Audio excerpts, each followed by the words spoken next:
Jackson trying to escape and run for it, and he's got it and more. Lamar Jackson down the sideline. Will they give it to him? They will. Touchdown, Baltimore.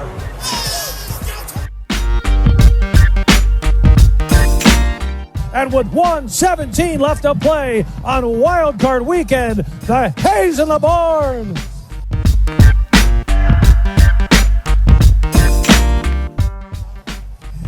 Oh my God! I wish you guys could. I wish we had a camera in here so you could see what we're doing. We're just a bunch of clowns in here. How much fun is that?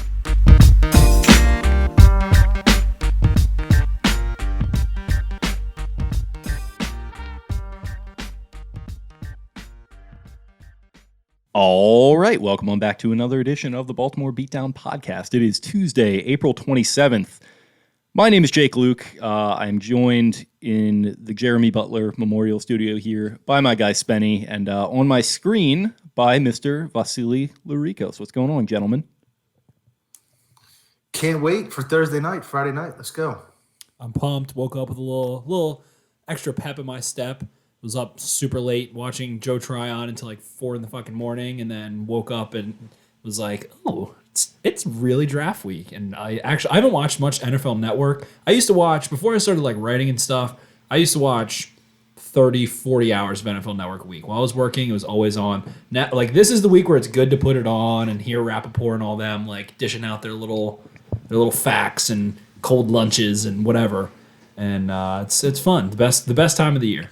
Facts and cold lunches and whatever. It's interesting when I think about what people watch late at night. Joe Tryon tape, maybe not going to be topping that list, but that's just who you are, I guess. I watched him on All 22 Hub. You're missing out, Jake. Maybe, yeah. Listen. Maybe I am. They're doing some disruptive things over at Cinemax. But maybe I'm going to have to change my habits personally. But they're trying real hard. They are trying. Yeah. So here we are. We're in the studio. It is officially draft week, boys, as Voss hinted at there. Got the first round coming to you all from Thursday night. In case you're living under a rock, nobody loves the draft more than me. I mean, come on, get with the program if you don't. It's going to be a fun one this year because the Ravens have acquired another first round pick to add to their arsenal. Little pick swap there with the Kansas City Chiefs, along with a third and a fourth. What? You have so many USBs. I actually. Shout out to my job that was expensed through my work, and I just still have them here, and I just never took them back to work. So I'm gonna probably do that for the good people over at my company, which will remain nameless. But yeah, a lot of USBs there. Thank you for just absolutely yanking me off the train tracks there as I was discussing the terms of the Orlando Brown deal, and that was incredible, ridiculous. Because the Ravens acquired a first-round pick in exchange for their second, a third-rounder, a fourth-rounder. They gave up a sixth-rounder next year, and I believe they got another pick there as well. But, Voss, we were talking a little bit before we got going offline here about your reaction to that trade, if you would like to provide it to the beautiful listeners. Yeah, so had a couple days to think on it a little bit. I don't love the trade, mostly because they had to give up that second-round pick, and it's equivalent to number 44, number 45, according to the JJ chart, which I guess there's some new charts now, but all the recent trades teams go by the JJ chart. Anyway, I would prefer if they just got the 45th pick straight up, because really you're losing a player, so you can hypothetically replace that player with a solid right tackle with the 31st pick, but you're not advancing, and there's no guarantee that rookie will be better. He's going to take 2-3 years maybe to get up to Zeus's level. So I don't love the pick. I personally am hoping that they're going to trade down from that pick, perhaps even trade down from both the first-round picks. I think the second round and the third round have a lot of nice prospects, and it does raise the ceiling of the team. If they hit on 3 or 4 of them, I think that's what they need to do. They have multiple needs. I'm strongly opposed to packaging those picks to trade up. I think there's too many holes. They're not going to be able to knock off KC, or they just helped out. And just, I guess, real quick tangent, just my kind of roster philosophy has been largely based off of Daniel Jeremiah's core foundation players. And he thinks all teams need to be a champion: 1 quarterback, 3 capable offensive linemen, 3 playmaking receivers, 2 pass rushers, 3 ball hawks or above average coverage defenders. Doesn't matter necessarily what position, but I think teams should be pretty laser focused on filling those cornerstone players before they start making luxury additions. And they lost a cornerstone player, and they got 1 first rounder and 1 third rounder to try to recoup that. I think if you bring Alejandro Villanueva into it, which I really hope he's the one. I hope he's the guy that they have the handshake deal with. And then I think the aspect that we all overlooked a little bit is that Brown is a rental. And you can franchise tag him, of course, but that's a very, very expensive franchise tag. I feel like the Chiefs are not in the business of franchise tagging him because they have so much money split so many ways. I don't think they have, $20 million to just lump on right now. So it feels like they are going to imminently try to sign him. But yeah, I look at it from the perspective that still, I still feel like the 58th pick trading down to the 94th and 136th, I feel like you could trade the 94th and the 136th and get to like the 60s. Like, I feel like those are pretty equivalent values. So I do feel like they maybe got a first round pick for it. But ultimately, Brown was a rental. So I think that's the one aspect where everyone's like, well, it's a big time tackle. You got to get high value, whatever. It's like, yeah, he's in the Laramie Tunsil chair, though. The Ravens can't physically sign him or I guess they can't logistically sign him to an extension in order for him to be traded. And so that way he has the leverage again. Now Orlando Brown has all the leverage with the Chiefs again. So he has them bent over. They're going to have to pay him top dollar, more than he is worth, in my opinion. I think he is a good tackle. We'll see how he fares in Kansas City because I'm not so convinced that he's going to be playing at a Pro Bowl level in a pass-heavy offense necessarily. It's just I know the first-round pick, I guess, has some appeal for the fifth-year option, but they redid the CBA. And if you've made a Pro Bowl, the fifth-year option is now equal to the transition tag, which is top 10. And if you've made 2 Pro Bowls, it's equal to the franchise tag. So there's not a huge savings there. I do hope that they can move back or move up or do something. I think I really would like to have 4 instant impact players coming out of this draft, especially after losing your second best offensive lineman when bolstering the offensive line was the priority coming into the offseason. It feels very unlikely that they're going to just sit there and draft at 27 and 31. Yeah, I don't think they are at all. I think, in fact, it seems pretty obvious that a move is going to be made. I don't know if it's going to be up like I've been hypothesizing for to get up into that low 20 spot and then trading back with the other one, or maybe potentially packaging the third and the fourth to get up into the second or whatever combination that might look like. And I think they probably are going to move around. To your point, Voss, I think the compensation maybe is something that people would look at and think that maybe it could be a little bit better. But I think it was PFF Move with all the talk about like the JJ trade chart and whatever trade chart. PFF Move said like the full extent of what they got, looking at the other picks, looking at the value of what they are, it was the equivalent to getting 1 first-round pick for him, which I think is maybe what I was expecting to begin with, which is fine, which is where the concern comes back to sending him to KC, your top enemy, as you put it there, Voss. And I don't know, it's just kind of like one of those things where it's like, what were you going to do? It's just one of those weird things where with all the roster construction talk and the spreadsheetification of a lot of this stuff, it's just one of those things where the messy human side of this shit gets involved just kind of out of nowhere. Like, I wanted to go play left tackle because my dad said to me 15 years ago prior to passing away that he wanted me to do that. It's like, when else does that happen? That doesn't happen like in a lot of these situations. Too. Like the weirdest Stanley things never gets hurt. That probably never happens. Oh, that's the kind of domino piece that you have to think of. That's a good way. I don't think the Ravens won the trade. I don't think the Ravens lost the trade. We're just going to see, do they use the draft capital accumulator? Is the team going to be better in 2021 after making this trade or not? That's really the question. And a lot of good players in this draft. I think this is maybe not the strongest day 3, but I really do like day 2 a lot. A lot of the players on day 2. Yeah, I'm thinking about I'm workshopping some comparison to EDC sending him to Kansas City for Don Draper's iconic "Why I'm Quitting Tobacco" letter that he wrote, and just completely nuked the entire tobacco industry and made out like a bandit. So maybe look for a column on that, maybe not. We'll see what I can come up with. It's going to be maybe a far-flung comparison, but that's what I like to do. Fling it, baby. I got to do a rewatch of Mad Men. I haven't seen that in years. That was a good one. I've only seen it once. worth a rewatch for sure. It's great. Yeah, I watched it last summer. Yeah, definitely worth the rewatch. Definitely a good Sopranos comparison too, I think there, which I know you're a big fan. So yeah, that is the Orlando Brown stuff. Unless you guys got anything else you want to throw out there.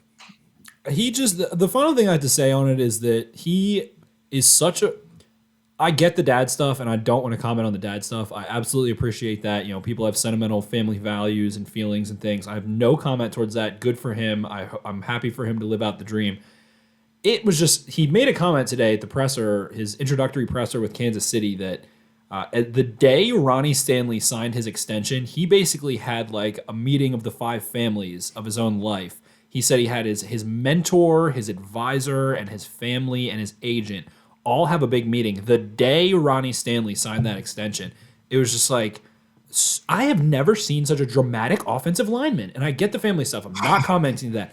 Offensive line. I would challenge you by saying, like, you remember his dad? His dad was definitely a larger than life personality as well, but I just so Jeff Schwartz is about to have the Gruden's quarterback camp of offensive linemen, and there's a picture which nobody's asking for that. First of all, let's just throw that out there. Whoa! I am asking for that for sure. Offensive line, noted Jeff Schwartz fan, Spenny. Shut up. This is PFF's maybe main accomplishment in all of football is that they have like shed light into people examining offensive line play more. I think they brought offensive line play to light. Anyway, if you look at it, he had, I think it was Quinn Miners, Creed Humphrey, Rashawn Slater, and Trey Smith. And there's a picture of the 4 of them wearing just like plain ass big boy gym clothes, like walking down a football field. Like Orlando Brown's wearing a freaking foxtail. He is just such not an offensive. It's always a spectacle. Like I've literally said right before all this shit popped off. It is always a spectacle with him. Like Quinn Miners trains in the woods of southern. He's Canada. got like what's the picture I was using? He's got like a Gucci visor on, like backwards. He's wearing the Farrah Fawcett T-shirt that like Jerry Coleman was all hot and bothered about. He's an interesting cat, man. He likes his Jones. Offensive lineman like free balling.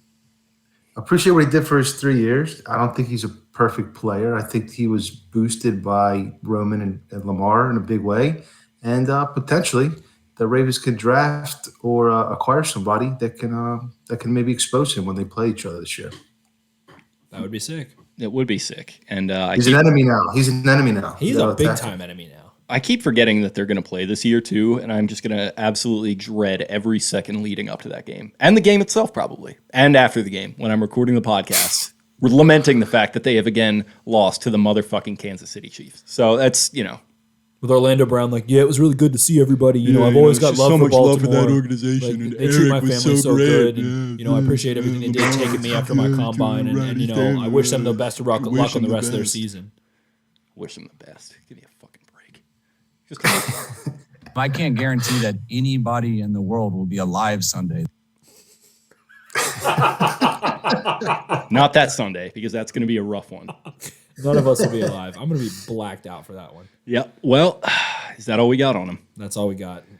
All right, gentlemen. Well, we are here for what's going to be a more decidedly fun exercise, I believe, and that is completing our Beatdown Big Boards bracket that we put together on our most recent episode. Spenny, why don't you give the listeners a little bit of just a rundown of the entire process and how we got here? So for those of you who have maybe casually tuned in and tuned out, the process was Jake and I came together and we were like, look, we can do the mock drafts. We can do the same kind of stuff we did last year, but let's try and do something a little bit more interactive and a little different. So we decided to spawn the Beatdown Big Board. We had some deliberation and exchanged some ideas. We wanted to do the Beatdown Big Board. So the way we looked at it was, let's make a tournament. Let's make a little bracket. It was right before March, I think, when we crafted the idea up. So, of course, March Madness was in mind a little bit. Shout out Future. So we're like, all right, let's do this. Let's go position by position and try and find, Ravens by position.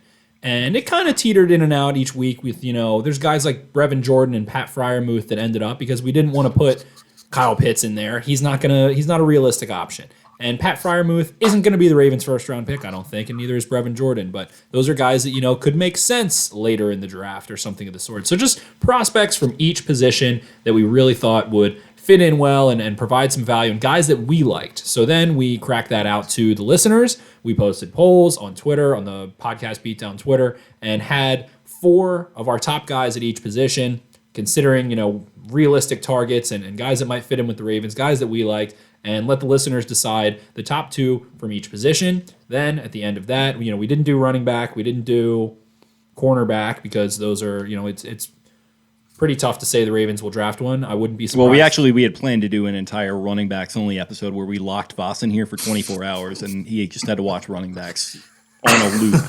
Just come up with some takes. He's down to D3 freaking McDaniel College's running back, and he's like, this guy you could pay $1,000 on a 3-year deal, and he could give you 800 yards. 5 yards a carry, baby. 5 yards a carry. It's Gus Edwards. Look, he's just Gus Edwards all over again.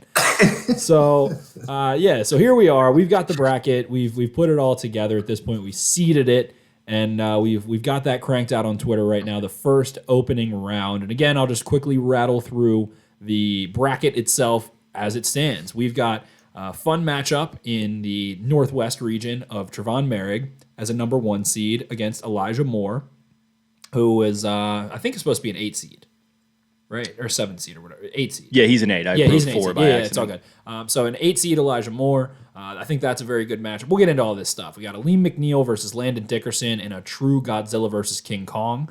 We've got Brevin Jordan and Christian Barmore. Very different flavors there. Creed Humphrey against Joe Tryon, one of my favorites of this round. Tevin Jenkins and Jalen Phillips, which is all-out warfare. Terrace Marshall matched up with Richie Grant. Azeez Ojulari, who we had some interesting news come out today via Peter King, against Mr. Pat Freiermuth, the baby Gronk, as he is dubbed. And finally, Alex Leatherwood, who I think is like your favorite general manager's favorite player, or like Ozzie Newsom's favorite player, in other words, versus Rashad Bateman. So we've got these guys on here. We've got Brevin Jordan, we've got a couple interesting ones, Richie Grant, and some. It's just crazy because as news, we tried to do it as late as possible leading up, and then again, very last minute, all of a sudden Peter King is like, oh, Azeez Ojulari has pretty big knee concerns, and we're expecting him to fall out of the first round, which definitely put some taste in your mouth. But at the same time, that just happened to Terrell Lewis last year. He was a guy. My prediction for who the Ravens would end up taking in the first round, and I think I changed it to Zach Bond after that news came out, but. Terrell Lewis ended up playing for the Rams and playing really well. Who doesn't have a knee issue that is at this stage of football? Listen, I mean, look at me.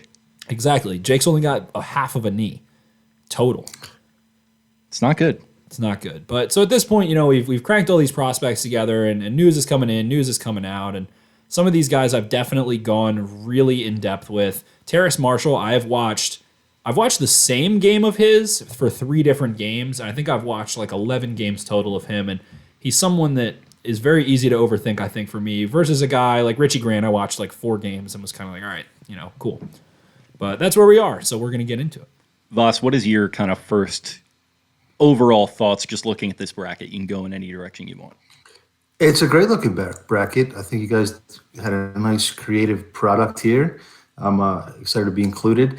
The tight ends, I think, probably going to be early eliminated, but I'm really excited to see where it goes between some of these impact defenders and wide receivers and offensive linemen. That's really what the Ravens need. I wish they could get 4 of the guys on this list, to be honest. You haven't mentioned that yet. Yeah, I mean, it's interesting. So I guess did you really touch on the Ojulari Peter King stuff there?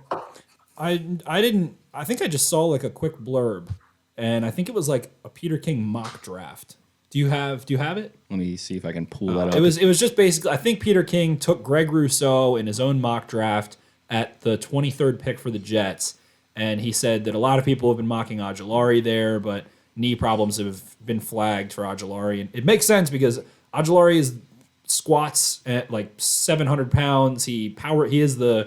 I think he set like the Georgia State high school record for power clean, and Georgia is a big boy state with weightlifting and stuff. And I think his younger brother actually broke it. And it makes sense when you put that kind of pressure, on your joints or doing that kind of powerlifting. I would expect you to have knee problems.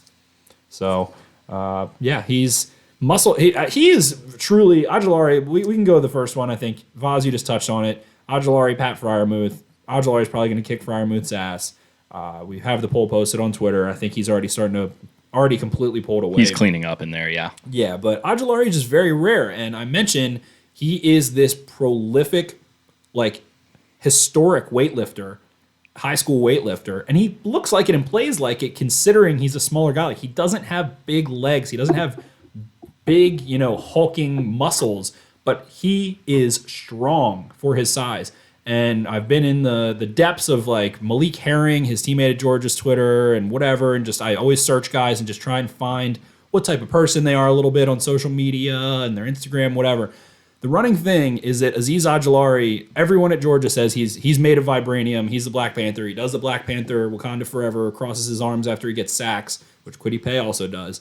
But he does that, and they're like, this dude is not real. He's 240 pounds, and Deontay Brown hits him pulling at 370 pounds and can't move him.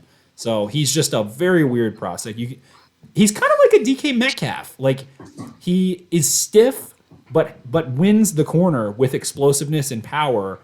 He just like doesn't. He's a unique prospect overall. And when you factor in the knee problems, I'm going to start calling him the defensive DK Metcalf. That's going to be my my new thing, I think. Here's a guy. Yeah, so I got this from Peter King.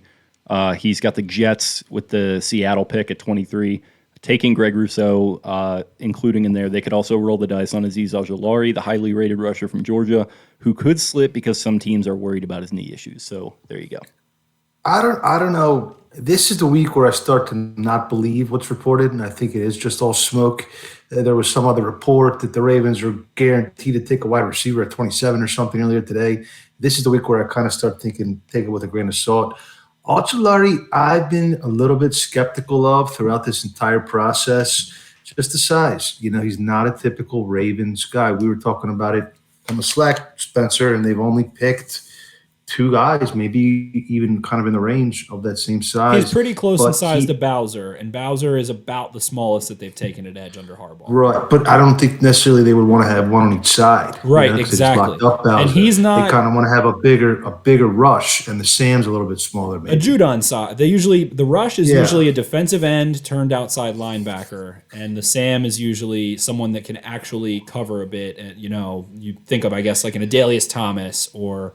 I'm trying to think else. I guess through the Rex Ryan years, they didn't really do that as much. It was kind of big boys on both sides. Like it'd be like Courtney Upshaw and Kruger. Big boys, man. Suggs, yeah. A lot of big boys through the years. A lot of big guys. That's really kind of been their type. But he's just really stout. He's a good run defender. Regardless of his size. He's a polished run defender. He's a sound run defender at a small size, which is why he, again, is so strange. And again, not knowing even much about like linebacker or like edge play, sometimes when he drops back into coverage, like it just, even I could tell like this guy knows what he's doing. I feel like just kind of like at a cursory glance, he just seems like a guy who is in control is a word I would use. I think he executes it. Go ahead. I'm sorry. No, go ahead, Boz. Just a true gentlemanly display going on. What I'm trying to say. I've come around on Ojulari, listening to Michael Crawford's podcast this morning, and they made the comp to Joey Porter, which I was like, Joey Porter? But then I looked up the measurables, and they're like the exact same. So I've come around on him. I think he definitely should advance in the first round at least. Yeah, shout out to our boys on the Deep Cover Pod. Great guys over there. But yeah, I'll talk about Pat Freiermuth briefly. Yeah, let's try to cover everyone regardless of who wins, because I would vote Ojulari through too. So he's our first winner. Ojulari is going to win this. Freiermuth, I think, got similar. I would almost say similarly to the Leatherwood and maybe a Greg Rousseau. Guys that were the anointed, the prince who was promised for the future, like right after the 2020 draft, the immediate mock drafts. It's like, all right, Freiermuth is the next Gronk, Rousseau is the next whoever, and Leatherwood's the next Ronnie Stanley, whatever. So Freiermuth, I was really disappointed for his size. The polish and the strength that he brings as a blocker is not impressive. It's okay. It was very average. And if you're tossing Gronk around, Raven specific, Gronk laid Terrell Suggs out a couple times. Gronk is a mean, nasty, just like Nick Boyle, capable of being a tackle if that's all he ever wanted to be. He's best blocking tight end of all time. Exactly. Yes, exactly. Certainly in my lifetime. And so Freiermuth, you say Baby Gronk, I'm expecting a badass who's going to be folding in defensive ends in college. I didn't see that. What you see with Freiermuth, though, I think his trump card is that he catches every single pass thrown to him over the middle of the field. He is a ball magnet, a ball vacuum, whatever you want to call it. He suction cups the football in. He has great hand strength at the catch point, plays through contact. You can hit him in his. I saw him take a shot. I can't remember the game anymore. It's been a while. He took a helmet shot, a target, ejection in his, like, below his rib protector, in his back. Caught the ball, bounced right up, good to go. He kind of like is a moose in the open field. I see the Gronk there a little bit. I think Gronk is just faster and more special, whatever. He's got some ability, and I think he'll be a good pass catcher. I think he's like a little more nimble Kyle Rudolph more than he is a Gronk in that sense. But I like him, and I think he'll be, second or third tight end off the board. But draft range? Let's say, I could see decently high second round. I could, especially because there's Pitts. There's got to be teams that are, at the back end of the first round that want a tight end. They're looking at it. Some pretty good, pretty complete teams. Maybe a Packers or teams like that. The Jaguars could probably use a tight end, right? The Bears are going to take him. I mean, we can just sit here and say that right now. The Bears, they're just going to add a 6th tight end to their roster and do whatever with Pat Fryermuth and all these other jamokes that they. Yeah, I could see him. I could see him in the navy blue and orange for the Bears for sure. It looks just like it, right? Will, this is that got me good. Unnecessary shot at the Bears by me, but yeah. So I have a question for us, veering off slightly. The Ravens have 9 picks. They're going to draft a tight end, right? Let's think about it existentially. The Baltimore Ravens have 9 picks. There's no way they don't walk out of a draft where if they pick 8 or 9, I think probably. I don't know. I mean, I think I mocked McKitty to them in the they market today. They might like Oliver a lot though. Yeboah, that's what I was going to say, but they just traded for Oliver, so I'm not sure. If they do, it should be late. We're talking maybe Yeboah, that's Ozzie. Maybe that's Ozzie, not McKitty. EDC. Yeah, that's definitely an Ozzie thing because they re-signed Tomlinson. They re-signed. They've got plenty of. I mean, like Luke Wilson is always on speed dial. Wow. Hell yeah. Those 2 guys that they stashed last year, they got a lot of talents. We'll see. McKitty, I like McKitty though. I like McKitty as well. He's worth a flyer. I mean, 6th round flyer. Hell yeah. He was sick of the Senior Bowl, and that's enough for me. I'm big on the Senior Bowl performers. He was great in individual drills, great in 11 on 11, and had a good game, I think, too. So I think he put himself solidly into a position to be drafted there. Okay, so in that, we got Ojolari going through, got some words in on Pat Fryermuth there. So I guess we can also kind of just wipe out another kind of obvious one here. Alex Leatherwood, who we touched on, versus Rashad Bateman, a 1 versus an 8 seed. I think Alex Leatherwood actually got a vote on this bracket so far, which is actually kind of sick. Was not expecting our listeners and the Ravens fan base to go against Rashad Bateman at all, like in any respect. I think he's going to fucking run away with this thing. We'll see what happens with ours, but certainly with the fan vote. Alex Leatherwood, first impressions. He's okay. High floor, low ceiling. I can't remember, Thor Nystrom, who works for NBC Roto World, if I'm not mistaken. Good draft NBC guy. Sports Edge, I think it's called. NBC now. Sports Edge, right. Yeah. So he does a top 500, and he ranks them, does an entire big board, does the player, puts their RAS next to them, and then does a player comparison. For Leatherwood, he had Cam Robinson, and I think that makes a lot of sense. Mm-hmm. A little bit underachieving in the NFL because of the big name at Bama, the big star recruit. So I think, career trajectory-wise, I could see that. Leatherwood, to me, he's a first-round run blocker overall. Especially in a man-gap system, I think he is a first-round run blocker. He strikes inconsistently. He's not very sudden with his strikes, with his punches. He kind of you can see it coming, so edge rushers kind of can shake it and dip it. He ends up hitting guys in the face all the time with his hands. The strikes are not there. And so it's okay, well, we can develop this guy. But that's the thing. When you're talking about Bama, you're talking about a program that has training staff, that has coaches that are NFL quality. So how much more are guys at Bama going to develop? I think that's the thing that people have latched onto, especially with this offensive line. They're probably a little bit closer to their ceiling than most other prospects. They have been competing against the best in practice, in games. They've been coached by Saban. They've been coached by a litany of offensive coordinators that get the revamp out of the NFL and then go get their own program. So Leatherwood to me is a good piece. I think he's somewhere maybe a little. He's Fluker would be like if his entire career is shit, he ends up DJ Fluker, and I think a 50% for him is Cam Robinson. I do think there's a world where he's very good and a solid option, but he would make sense for the Ravens in the second round. Right. He would make sense for the Ravens in the second round. Because the Ravens can mask his flaws, and like other teams can't. Lamar can mask his flaws too. Right. I think he's a decent player. He's a guard on a lot of teams, I think. But he played some guard. He played right guard for 2018 or 19. Yeah, one of them. No, and then he came in for Jonah in the Natty. Yep. And held it down when Jonah got hurt, and then he played a little bit of guard. Then he's been team captain, All-American, Outland Trophy winner, all that stuff. Great, I think great it would make football sense for the name, Ravens, but against Bateman, I think you have to go Bateman. I really do. I know you guys love Bateman. He's my fourth wide receiver, and I would vote Bateman. Bateman definitely gets the votes. We'll put Bateman. Bateman, I will just briefly say we've touched on him so much, but Bateman, I think, has become like the number one media darling. Easily. Like, not just in the Ravens. I think he's like everyone's. Everyone says he's this year's Justin Jefferson. Oh, but Tony, you're also getting a lot of, I don't know if I'd say a lot, but like there are media people who say like NFL teams actually don't love Bateman as much as the media does. Right. Which is curious. I have I almost might put money down. I don't know what Bateman's over under is, but I have a very funny feeling he ends up going in the second round. I don't feel that way. I like him a lot. It's well documented. We don't need to talk about him, but I have a feeling him and De'Ami Brown. I saw someone put their entire mock draftable profile next to each other. It is literally the exact same. The short shuttle is the same. The three cone is the same. The size is the same. The length is the same. Every single thing is the same. And it was interesting to see that, because you think of De'Ami Brown as someone, he's the Z. He's not going to be able to fight over the middle of the field. And then Bateman, you think of the traditional X, quote unquote.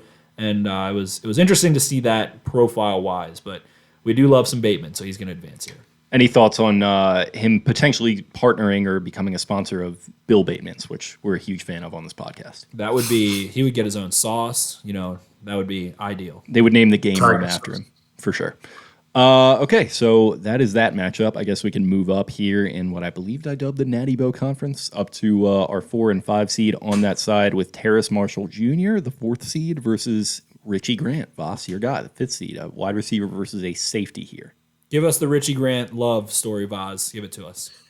He's a hitter in the box. He has great range. He's a little bit older for a prospect, but Ed Reed was 24. What's the guy from the Bears? Eddie Jackson was 24 when he was drafted too. I think he's a hell of a player. Ball hawk. I think 10 interceptions, 7 forced fumbles.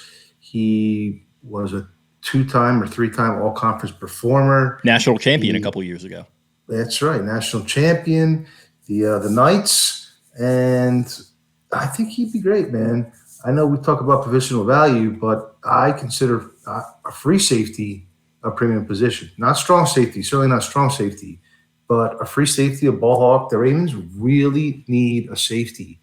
I think they're equally as thin at safety as they are at outside linebacker right now. Outside linebacker, they have Bowser, McPhee, and Ferguson. At safety, they have Clark and Elliott, and that's it. And 2 years ago, they played dime on 40% of all snaps. And last year, that was cut in half. I'm sorry, it might not be 40, it might be 20%. Anyway, they play a lot of dime. I don't remember exactly. But I think safety's a big need, and I do like Grant.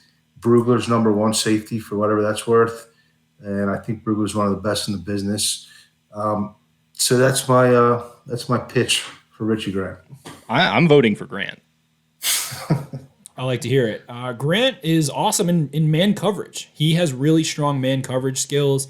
Him and Morig, honestly, in terms of being able to play off man from too high splits in like quarters or match quarters or whatever you want to call it, they both are outstanding over the last couple of draft classes in the ability to cover in man. Very, very, very good. Grant. I think Grant is a little bit better against the run than Merrick as well. I like Grant a lot. The ball production is really good. I see there's some. He seems to kind of wear out late in games to me. Get a little sloppy with the tackling a little bit. But you mentioned he's older. I don't care that he's older. If you can play, you can play. If you give me a good rookie contract, I am ecstatic. If you give me 6 years, I'm ecstatic. How many guys even play 10 years? It's probably 2% of the guys that are. Well, the comp pick value wouldn't be as high if they shave off a couple million because he's older 4 years from now. That's very true. Listen, you have to consider all the angles. Yeah. We're thinking chess. You're thinking checkers over there. We're playing mahjong. You ever actually try to play that? Yeah, it's pretty good. It is fun. It's fun. Yeah, I like it. Do you have a soundboard for mahjong? Let's see what we got here. Pick your mahjong soundboard, whatever it is. So, shout out to his family. That's all I can think of. That was good enough.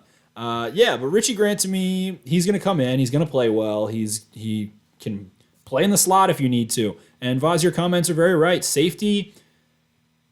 Chuck Clark hasn't missed a down in a long time.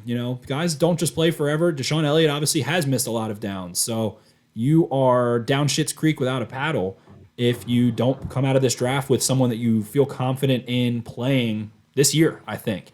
So that's why Merrick makes a lot of sense to me. That's why Grant makes a lot of sense to me. Grant, I feel like, is a strong candidate as well. I think he probably tested better than Merrick. Merrick had 80%. He had a back thing and said he was at 80%, but then the other half of this pendulum is Terrace Marshall. And he is just someone who perplexes me. There's easy narratives for Terrace Marshall Jr. The easy narratives are he went to LSU and he's a wide receiver. Like someone said that on the article I wrote about him, and I was like, shit, every single one of their receivers does do well, don't they? I was like, okay. And that's why I like Elijah Moore as well. Ole Miss puts out some good wide receivers. Marshall just... I put in my tweet for my article, there's a lot to love. It's easy to like him. It's hard to love him. There are red flags. There's a little bit of stiffness. There's drops. He's weak in the run game. He gets pushed. He gets his shit pushed in as a run blocker. But he's the best contested catch receiver in this draft, according to PFF, in terms of contested catch numbers. Sports Info Solutions has him right up there as well. I think they actually had Devontae Smith higher in percentage. But I just don't feel like he is what Ravens fans think he is. He's an uncertainty at a position where they need certainty. But he has 23 touchdowns in the SEC in 17 games. Listen, I agree. Like the production I think is good, but as far as just a projection goes, it just feels like I saw some Perryman stuff going around. It's like, guys, Perryman was a fucking projection. This guy, he's going to be good somewhere. Marshall is a 5-star. Yeah, he's going to be good somewhere. I don't know. It just feels like Green Bay. You're taking a little bit of a risk if you're putting him. Yeah, if you're putting him in an offense with 2 new coaches installed, they're going to be bringing their own things, and they're. Who knows what Harbaugh is going to want out of them and out of his rookies and all that kind of stuff. It just feels like there are, as much as I like him, it just feels like there are other guys that you're not gambling on as much. And with the contested catch thing, a lot of it is downfield stuff, but I think the contested catches are needed in the nitty-gritty 5 to 15 yard range of the Ravens offense right now. And I feel like when you talk contested catches with him, it's a lot of just flicking his arms out and doing a lot of late adjustments to the ball, not being a dominant physical presence. Right. Yeah. It's different than strength. It's not an Anquan Bolden type thing where you're just muscling a guy in an elevator shaft. You're squeezing the ball on their head and there's nothing they can do to get it out. Right. Yeah. It's more athleticism, which is fine against SEC DBs, but it's going to get a little bit harder in the AFC North. Well, that's talking Terrace Marshall. He, people say Boykin is similar, whatever. I don't think that's true, but either way, Boykin's gone after next year. So Terrace Marshall's 4+ years. So I think Marshall's yards after the catch ability is a little bit underrated. Very. He makes some nice plays, turning upfield, and he's kind of leggy, but he's fucking fast. He's really fast. He kind of reminds me of a diet Jamar Chase, way diet Jamar Chase. Kind of with the long arms and he's good after the catch. He kind of reminds me of Jefferson. A little bit, yeah, I can see that too. They all have little similarities. His thing is that's similar to Jefferson, but Jefferson is way more flexible than him. Marshall can't, imagine Hollywood Brown running like a dig. He is going to hit his stem and come right back downhill in full speed. He has very flexible feet, ankles, all that stuff. Marshall can't full speed a route, so he'll run the 7 steps into the dig at 80%, And then as he hits the stem, he will go to 100%. So he has to burst out of it. The problem with that is if Jalen Ramsey or freaking Joe Hayden or a professional technical corner is playing you and you're not running 100%, they're going to get their hands on you, and he's not strong enough to fight through that at the stem. I don't see him fighting through contact at the stem enough. So again, he is only 20 years old. He has a tall frame. He could obviously gain strength, whatever. But I just don't think he's a perfect prospect. And you guys already voted on Grant, so we're going Grant. Richie Grant goes through. That is our first upset, I believe, a 5 over a 4 there. And rounding out this side of the conference, you got Jalen Phillips as a 2 at edge there, going up against Teving Jenkins at tackle as a 7 seed, who was one of our wild cards that we seeded in. This is a tough one. I want to hear, Vaz, give me your thoughts on Jalen Phillips. I don't think I've heard your thoughts on Jalen Phillips. He's an athletic freak. He's very refined.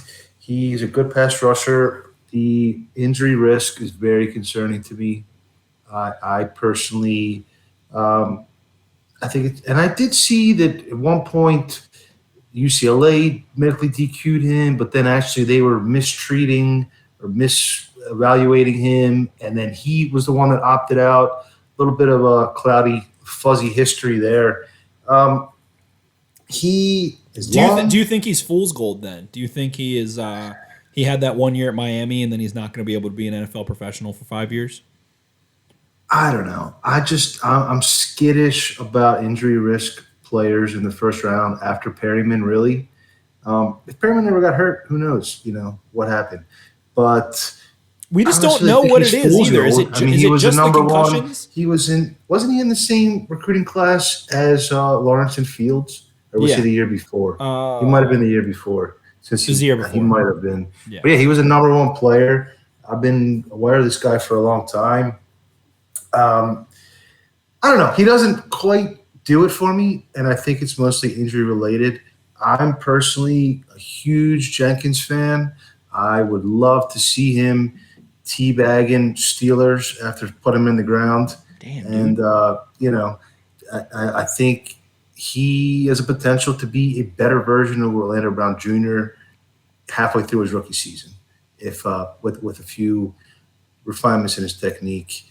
So to me, I don't know. You're going I like Phillips. But there's a couple other. He's probably 5th. I think he's 5th on my edge list, mostly because of injuries. If he had a clean bill of health, he'd definitely be higher. Spenny, who are you taking? I think I have to take Phillips. Because I see a lot of Joey Bosa. I see a lot of the movement skill of Joey Bosa, the side scissors. Joey Bosa has a boat, and I think the name is two swipe or double swipe or something, because he just 2-hand swipes you to death. Jalen Phillips. What if he adds another move to his repertoire, and it's going to be like Belichick changing the 7 rings to 8 rings like every freaking year? Because it's like, hey, dude, like maybe just give it another name. Or do the Tony Soprano and call it Stugotz, which means dick. Yeah, the Stugotz. Pie o' mine.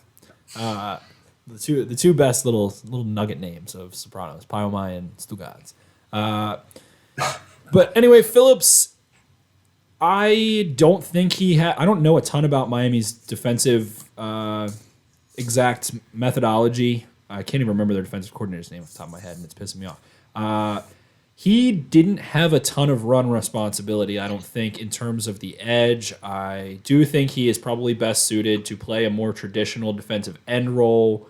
But with that being said, he can win through you with a bull, with a long arm. He has great hand placement. He can get around you. He has enough bend. He can rip. He can chop. Advanced hands, and he has a nice swim inside. He can hezzy and just chop your arms down and get inside. And he has really strong pursuit skills. When mobile, I imagine him sacking Patrick Mahomes. I think he's the type of dude. Patrick Mahomes is fucking hard to sack when he starts moving around. I was thinking about this today. It's a very basic thought. I just think he is capable of wrangling down Patrick Mahomes, and that reason makes me like him very much. Standing as the Ravens rush might be a little bit of a question mark at first, but the pass rushing ability is going to be fantastic. And again, the pedigree is insane. He tested insane. He hits the measurables. I was tweeting it out. This was my thing for edge rushers. I'm looking at the analytical methodology, which is at least jumping 9.9 on the broad and having a sub 7.23 cone. Then the Ravens basically only draft edge rushers with 33+ inch arms, 22 tackles for loss, and at least one season of 8 sacks. Phillips is one of the 3 guys in this class who hits all of those. So I think the Ravens like him a lot. I don't think he's going to be on the board, but long story short, I'm going Phillips. Onus is on me, and I'm going with a 7-2 upset for Teving Jenkins to go through here, defeating Jalen Phillips. I love Jenkins for a lot of the reasons you mentioned, Voss. I think he's has a chance to be, similar to Orlando Brown and maybe better in my eyes, maybe even a little more mobile.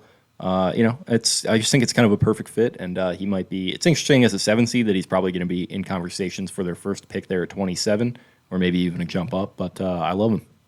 Jenkins is a badass, man. He's a mauler. He has versatility. He's played some left tackle. He's played some guard. His length is good, not great. He doesn't hit that 34-inch arm threshold, but the polish is there. The dirt, you know what threshold he does hit is the rec specs threshold. You love a good offensive lineman with rec specs. That's so fucking true. So true. He's ugly too. Like he's not gonna wear a foxtail or do any of that bullshit. Yeah, there's none of this, like none of the drama and all this kind of crap. Like, God love you, Orlando Brown. I hope many good things happen. Can we just get an ugly, quiet, great right tackle for the next 5 years? That would be sick. It likes to get shocked by a cattle prod. He's not getting in the locker room. Not getting stanced up with fucking Mark Andrews and Baker Mayfield wearing a leather jacket. Like, will he eat 50 like burgers from some shit ass buffet? Is he that like I want a damn offensive some line. kind of like stupid sports science segment where he's like dragging a truck and on Ronnie chains. Ronnie Stanley is not a diva, but he's a little bit too classy too. He's always eating the A5 Wagyu.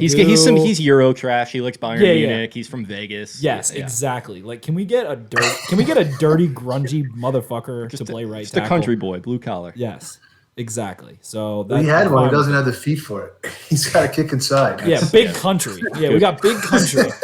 Well, he's gonna be a running back by the time the season rolls around, isn't he? Contract's too big. He was drafted too high. Okay. But there it is. So we got that entire half into the second round. So we got Jenkins, we got Grant, we got Aguilari, and we got Bateman. So, shit's getting tough over there. It is. So first off, you got Trevon Moehrig at the top versus Elijah Moore, the 8th seed, not the 4th seed, because I am an idiot and drew this up way too quickly. Okay. This is the Dundalk region. Gotta take Trevon Moehrig, dude. I was just watching his tape from TCU the other day while I was on YouTube on the 95 Expressway, totally held up in traffic as usual. He's pretty good, though, man. I think he's going to be real good. Lamar's not going to be able to hit Elijah Moore down the field. Take Moehrig. See, if they had Flacco, I would take Elijah Moore personally, but Jackson just can't hit them throws, man. We got one Hollywood already. We don't need another one. Handpicked Elijah Moore out of Ole Miss. Okay, so that was really. I was talking Dundalk. That was really good. Great job by us there. That was good. That was very good. Yeah. Okay. Well, Trevon Moehrig, Elijah Moore. Choose, gentlemen. This is really tough. I love Elijah Moore, and more of the smokescreen news week is that Moore is pretty much the consensus number 4 receiver. Which is kind of crazy, considering like literally where we were like a week ago. Right. And yeah. Is it though? I don't think it is. No, I'm not saying like as far as player evaluation, like I think he's that good, but also like where was this consensus even a week or two ago? Right. Peter Schrager is like very heavy into his intel saying Kadarius Toney. I think Peter Schrager gets fucking lied to a lot. He's got I don't believe his intel at all. Me neither. I think he is the. If I were working in the front office and I wanted to put out smoke screens, I'd be like, bring me that fucking guy with the face. Guys, I'm hearing. I like Schrager. I'd be like, give me that fucking guy. You know who else they do that to is Schrager is incredible. Well, it's just like the Orlando Browns. Probably the best thing. It's the best thing we're going to do. Elijah Moore's got serious injury concerns, and I just don't know. I don't know, Kenny. My kids, we got a goldfish at the Maryland State Fair. We get a goldfish, and I had them pick, and they said Elijah Moore. Elijah Moore, Kenny. I don't know what to tell you. It's funny when he gets going, and then he gets into like that raspy voice. And he gets choked up, and he's just like. He's really in the zone when he has that like rasp going on. He like just needs to take a breath of air. But you can just picture his eyes just bulging out of his head. Just have an aneurysm. All right. Elijah Moore. Here's a guy. Elijah Moore. Here's a guy. Todd. Elijah Moore makes people mad because of Devin Duvernay. Devin Duvernay is not Elijah Moore. So getting that out of the way, doesn't drop the ball. Tough as shit over the middle of the field. Runs a 4.34. Had incredible production in the SEC. Big-time recruit from a big-time high school. A.J. Brown, DK Metcalf, I think he has a little bit of that blood. He's not big like them, but he's got that toughness to him. I think he's got that persona to him a little bit. The short shuttle and the 3-cone were, like, insane. He's a returner type. He is incredible against zone coverage. And Matt Harmon, who's one of my favorite wide receiver specialists, he is the best data on wide receivers, the reception perception. If you want to learn more about receivers, you can pay, I think, $10 a month or something and go subscribe to his deal at Matt Harmon. But Moore crushes man coverage and crushes zone coverage and doesn't drop the ball over the middle of the field and can run any route. That's a lot of good things in one. I see Antonio Brown very, very much. I don't think he's quite as like sneakily strong after the catch to stiff arm someone or something like that, but I truly do think he's going to be a guy who catches 100 balls in seasons. I think he is perfect for the Arizona Cardinals. I think he is perfect for the Titans. I think he has a lot of really good fits ahead of the Ravens. Maybe the Ravens aren't the perfect fit, but like I just said, Hollywood Brown and Boykin, their contracts are going to be up after next year. Who knows what's going to happen with Hollywood? You're getting security. Moore can play on the outside. He can beat press coverage. He's very technically sound. He's strong after the catch. That's my case for Moore. I don't know how you guys stand on him. I love him too. I think for all the reasons you mentioned, he's just got insane body control, really creative after the catch with the ball in his hands, and just a lot of stuff that I think the Ravens offense could use right now. I think I made a point on Twitter this morning about people kind of bemoaning the whole slot types thing. It's like at a certain point at a position that is just you're just hilariously woe-begotten, like you just got to pick good players, and the guy is really fucking good. And right now there's Sammy Watkins, who's a little bit bigger too. Right. Mark Andrews, like he's, I mean, he doesn't line up outside a ton, but he's got the size that you would want, and he does run a lot of like flag routes and stuff like that, which could open up the inside for him. So I don't know. It's just I think it's a good fit, no matter the slot or not situation. But so you guys are going with Eli? I'm picking Morig. I just feel like I have to. I love Elijah Moore though. I feel like Morig is the type of player that wins a Super Bowl.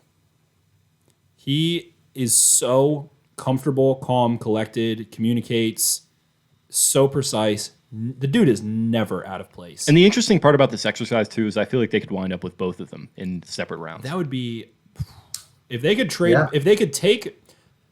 This is my one philosophy I'm thinking of. It's like they could with these two picks. Of course, you can trade back whatever, but I assume they're going to be picking once in the first round and once in the top 50 at the minimum. I would think you don't trade the 58th pick to go get the 58th pick, but if you can get a 1 for now, 1 for later, as opposed to a 2 for now or a 2 for later, I think that makes a lot of sense. I think Morig is the 1 for now a little bit with the range, with what he's able to do deep. I think that opens things up, and I think the Ravens are going to need him. I think they're going to need a safety. I don't think it's likely that Clark and Elliott play 34 combined games. Moore is a little bit of the now and a little bit of the later. So that would be a really interesting combo to me. If they're confident they can bring in Villanueva and get guys elsewhere. So I'm going to go Moore just because I want to put it in Vaz's court to pick between Murray and you got the onus. Call him Onus Wagner. Oh, this is a tough one. Very, very tough one. Morig, great player, very smooth. He's my top safety, even above Grant. I mean, it's a total package, He's one of those he really is. He really comes along every couple of years and usually goes in the top 15, I don't know. So the safety class is pretty solid, I think. You have Holland, you have Cisco, you have Jamar Johnson, you have Gillespie from Missouri, who I think is a little underrated. Mm-hmm.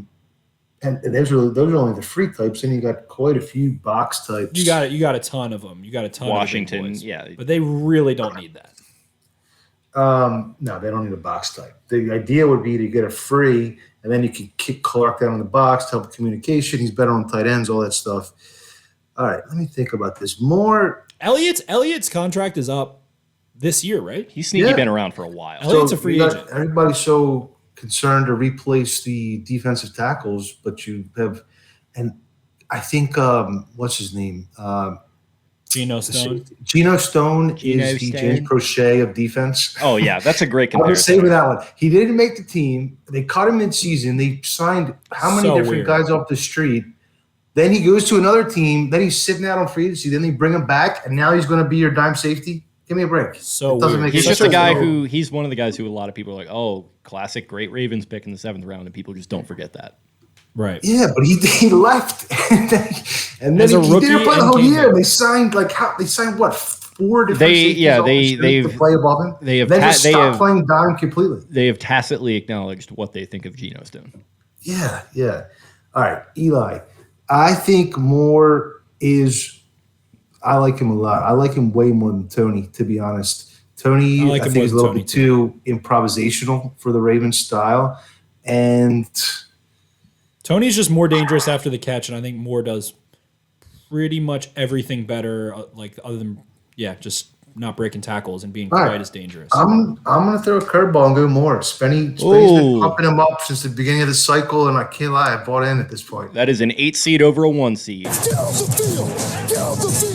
Get off the field, Trevon Moehrig. You just got the mega upset. That is UMBC taking down Virginia. Moehrig's really fucking good. He's sick. He was an 8. I mean, that's a really good 8 seed. That is a really good 8 I'm glad we seeded those wild cards in. Yes, we did. Wow, that's a big one. Okay, we're getting deep. Sheesh. Yeah, that's interesting. I think he's kind of Moehrig is kind of running away with it, but it was close for a little bit there on the fan vote. So interesting. Okay, Elijah Moore, an 8 over a 1 seed in the Western Conference. I think you can come back and get a comparable, maybe not a comparable, but a pretty damn solid free safety. But I think Elijah's the best, far and away the best slot in the draft. Okay, so would he be the best? If you can get Holland or Grant in the second round, if you trade back your money. I've noticed you're trending towards Eli too. Would he be the best Eli from Ole Miss? People are asking. Potentially. If he's on the Super Bowl, 2 Super Bowl winning teams, I guess he's an automatic Hall of Famer. You got to think so. Yeah. Well, it depends on his last name, but yeah. Okay, so big upset there, and then moving on to our 5 and our 4 matchup, which is Aleem McNeil, big D tackle, versus Landon Dickerson, the big O lineman in the interior. This one is actually an intriguing matchup just because of Dickerson's injury history. So I know Vaz, I know you're not big on the injury history, but Dickerson brings exactly what the Ravens need physically, in terms of physicality, finishing, violence, and the attitude that they need on the offensive side of the football. With Marshall Yonda gone, they need some shit kickers. I'm so sick of Matt Skura and Pat McCarry and these tiny little centers that get, they have to be technicians and be so precise in order to win because they can't handle gigantic motherfuckers like Aleem McNeil. But Dickerson's tough, but at the same time, McNeil gives you, you can finally maybe walk away from Brandon Williams. Vaz's eyes just lit up like a kid in a freaking seeing a Corvette for the first time. Seeing something for the first time. Ooh, some titties. McNeil gives you the ability to walk away from Brandon Williams. He immediately can come in and make sure that if Brandon Williams goes down, you're fine, and then there's no more of that fucking talk. I already talked about his bounce rate on this show. If you run at his gap, the running back has to go somewhere else half the time. 49% bounce rate. Highest in the class. He's got length. He can fuck the pocket up, and he can run for about 10 yards at a really, really weird, fast rate and go rush the passer. So this is a very, very, very tough matchup. I don't think either of them are round 1 players. Definitely not McNeil, probably. I'm higher on him than pretty much anyone, but Dickerson, the injuries as well. Maybe the Raiders take Dickerson or something that, you can never count out the Raiders to do something wild. But this is a tough one. I'm gonna go Dickerson. I'm gonna count on him. The fact that he's been able to rebound from injury already and play at a high level again makes me confident that he, is able to. His body's able to heal. He's a dedicated person. Has a good rehab process, the right mindset, all that kind of stuff. So I think he can come back and play at a high level. I think he would provide more immediate value than McNeil. Voss, what do you got here? That's a good case you made there, Spencer. McNeil, notably, is one of the youngest players in the class. He's not even 21 years old yet, or won't be the start of the season. everybody hates his defensive line class, and I'm not a big fan either. But there are a ton of run stuffers that can be decent Brandon Williams replacements potentially. Dickerson, I'm very familiar with. He started out at Florida State, which is my college team. Quite a few injuries, but I think the intangibles that everybody raves about with him, combined with that freaky size, I mean, he's going to be one of the biggest interior linemen in the game when he comes in. Gives him definite guard versatility if they find a absolutely center. Guard versatility. He could probably play some right tackle too. Right. I'm probably maybe my one huge minority opinion this draft cycle is I'm not interested in guard only prospects early in the draft. I'd much rather double dip at offensive tackle and get a guy that has guard versatility. But Dickerson, I think, has potentially tackle versatility, and I think center is probably the third most important position on the line. So I will vote Dickerson. There we go. I was going to go with him as well, so that is a clean sweep there for Landon Dickerson over Aleem McNeil, and that brings us down to Brevin Jordan, the 6th seed at tight end, versus Christian Barmore, another D tackle, as a 3rd seed. Where do you guys stand on Jordan right now? I know I feel like we talked about him a lot early in this draft process, and I feel like he's kind of just been on the back burner for a while. I like him. I think he's a good chess piece. I think he's kind of a good sort of hybrid between what you have right now with Nick Boyle and Mark Andrews, and could maybe be a good receiving option from day one. Which is, I think, again, what we're hinting at is getting X amount of starting players with Voss. It's 4. I could probably agree with that, and I think you might be able to get him for decent value at even a little bit later than some of these other guys. Like I feel like you mentioned Pat Fryermuth as like an early 2nd round guy. I feel like you can get Jordan a little bit later, and I like him. I was very disappointed by his testing. He did not test very well, and it's concerning for a guy that you're potentially looking at. He's a little bit undersized. He was great with the yards after the catch, one of the better players, especially tight ends, yards after the catch. And the Ravens, I added it up. Their yards after the catch from the tight end / fullback position were cut in half from 2019 to 2020. So it's definitely an area that you want to improve in. But I've soured on him a little bit, to be honest. I feel like a lot of people have. What I like about him though is that like he runs routes. It feels like I feel like with some tight ends, especially younger ones, it's just like run straight or like do maybe one like an in or an out. They kind of wall off a DB and work around. It's a very top heavy. Like it feels like he's a little more like sudden. Evenly distributed and sudden. Yeah. He can hit some breaks. I think he definitely has a lot of receiver to him. I think he's an underrated blocker. I think he has a lot to work with as a blocker. He's not 6'5" or 6'6", but he's solid, and I think he's like the sweetheart tight end. Like everybody's like, all right, yeah, you can go take Pitts, but if you don't get Pitts and you're the Jags or whoever, or a team that needs a tight end, you can go get Jordan later. And there's been Jonnu Smith comps to him, and I definitely see it a little bit. I see a little bit. In terms of Barmore, people are all over the place on Barmore. There's some people that have him in the 3rd round that hate Christian Barmore. I think he does one of the 2 most valuable things that you can do as a non-quarterback, and that is beat up on guards and centers inside as a pass rusher and do it consistently. I see some Chris Jones to him. I am also of the belief that one of the best people to help bring along a young defensive lineman that's a little bit raw in the run game is Claious Campbell.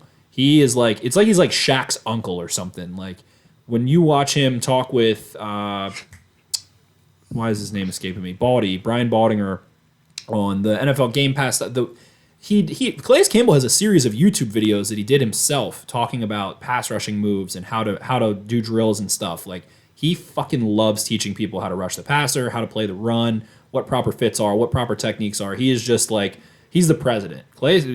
Jamal Adams calls himself the president. Fuck that. Claious Campbell is the real president of the NFL. He is such a presidential. He's your president. Yeah, he's my president. Such a presidential defensive lineman methodology. I think bringing him in, I think Barmore couldn't land in a better place than Baltimore. I don't think at all. I think of any team in the NFL that was going to get the most out of him, I think it is Baltimore. I think that him and Madubuike in 2 years from now would be fucking nuts. I think that would be awesome. I'm going Barmore. The length, the get off, the ability to contort his body, all that good stuff. Great phonetic marriage there to Barmore to Baltimore. Yes. So absolutely. just the important stuff. Yep. He doesn't have a lengthy track record necessarily, and some of the Bama defensive front players sometimes seem like they're a little bit propped up by the surrounding talent. Exhibit A, some of the guys the Ravens have drafted over the years. Terrence Cody. Yeah. Yeah. And I also think I saw somewhere that he played a low percentage of their snaps last season. Yes, he did. So He played He played more on third down. 45%, something like that. Any concern, and he's going to advance definitely for me, but any concern that he's redundant with Adebike, or do you think there's a obviously the more interior pass rushers you have, the better? I think that he can play a hybrid 3-5 tech in a 3-4, kind of like Campbell, whereas Matabuike is really just going to be your 3 tech and your weak side 3 tech. I like having both of them, and I think they would be Barmore's tall, long. He bats a lot of passes, that kind of profile. Matabuike is a little more stocky and faster and all that kind of stuff. So I think positionally, it's kind of like having a Wolf and having a Campbell a little bit, where Barmore might be a little more of like almost a defensive end, but he's not. So I think that would be a good combo to have. And God forbid, in a Brian Billick, Ozzie Newsome fantasy world, there is a way that you can put a Liam McNeil and Christian Barmore with Justin Matabuike in this draft. If that was a possibility, that would be nutty, and you would hate that, Voz. Yeah, I would have thrown. That's kind of why I would have thrown a vote for Jordan.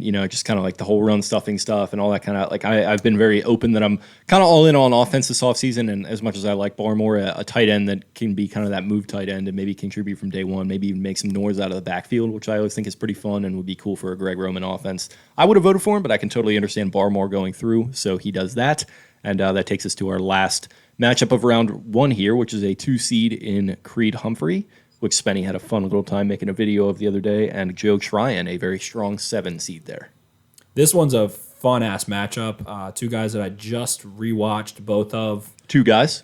2 guys. I'm going to go get the papers. Oh, boy. That was perfect. Creed, again, his testing shocked me. Not because I don't think he is a good athlete, but because I was shocked to see him crush Eric McCoy. McCoy was a guy who was pulling a lot as a pivot at A&M, and that was like, damn, that requires athleticism. Pulling as a center and being like a brick shithouse on the second level after you snap the ball and have clean feet, that is very impressive. We didn't see Humphrey pull a lot, but he finishes, he's angry, he has the right kind of like, he's the Oklahoma pipeline, but he is the opposite Orlando Brown. Like, Humphrey is a lunch pail guy who doesn't talk a bunch, isn't loud, isn't, wearing the foxtail. He is a shit kicker. He puts guys in the dirt. I think he loses some reps, loses more than I think people admit. Brandon Thorne, very high on him. I like Humphrey a lot. He doesn't have great length, but I think he has enough length to play guard if you need, whatever. He's been starting his entire career there, and the Ravens love that Oklahoma pipeline, specifically the Oklahoma offensive line pipeline, because they ask them to do a lot of similar things. So just like Dickerson, Humphrey, has the right attitude for what I want the physicality of this offensive line to be. I think he solves the center problem for a long time, at least a rookie contract, and I'm so sick of thinking about centers. All that stuff is great. On the other hand, Joe Tryon I see as a Matt Judon replacement that has a way higher ceiling than Matt Judon. So I think he would fit seamlessly. I think that he would have the ability to play Sam behind Bowser if Bowser gets hurt, and play rush and develop at rush really well. He can hold the edge really well. He is a frenetic, high-energy pass rusher with some advanced hands already. He, has some patty cake reps and some reps where he gets lost, but he was really young in 2019 and opted out last year, so we don't know what we're getting all the way. So this is a very tough one. I'm going to be the deciding vote here. I want to hear your guys' opinions. I love them both. Humphrey is just a guy to me who just looks like he was born to play interior offensive line. He just does everything really solid. He gets out in space. He's more athletic than you would think a guy like that would be, but I guess that makes sense coming out of the Lincoln Riley system. And yeah, just a dude who's been linked to the Ravens a ton. Tryon's starting to gain some steam here, though, for the Ravens, and Tryon is a guy who I've actually been on from day one. I have a little bit of an untrained eye, but I went into this draft process with the thought that I wasn't going to listen to any draft nicks or anything before I checked out my guys. And I watched the edges and I watched Tryon, and I was like, this dude's a fucking beast. Like, he's probably like in the mix for, one of the top edges in the class. And I went, and this was early in the process, granted, but people were talking about him as like a third or fourth rounder at the time. He's risen a ton. I like him a ton. I think he has potential to do a lot of different things, can rush interior, exterior, can drop back, would be that Judon replacement. I would probably vote Tryon as a 7 seed over the 2. I'm going to be the side vote Spenny because I'm going Tryon too, man. That's my guy. I'll bang the table for him. I will bang the table for him. The more I watch, the more I like. I really do. I like everything about him. Good pass rusher. He's got all the measurables, all the tools.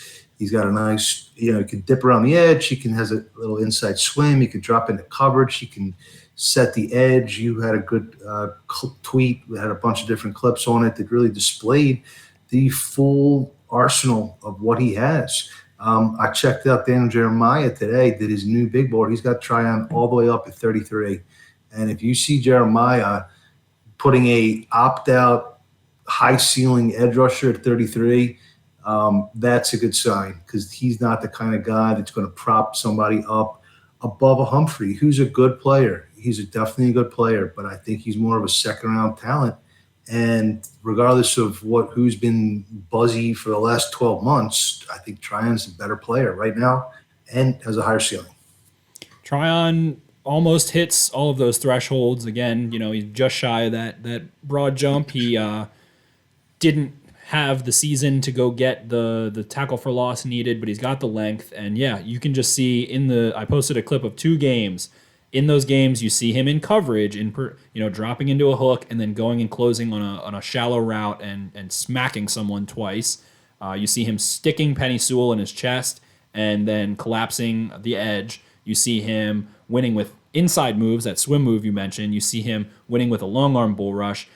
He is not, and this is why I also think he's similar to Judon.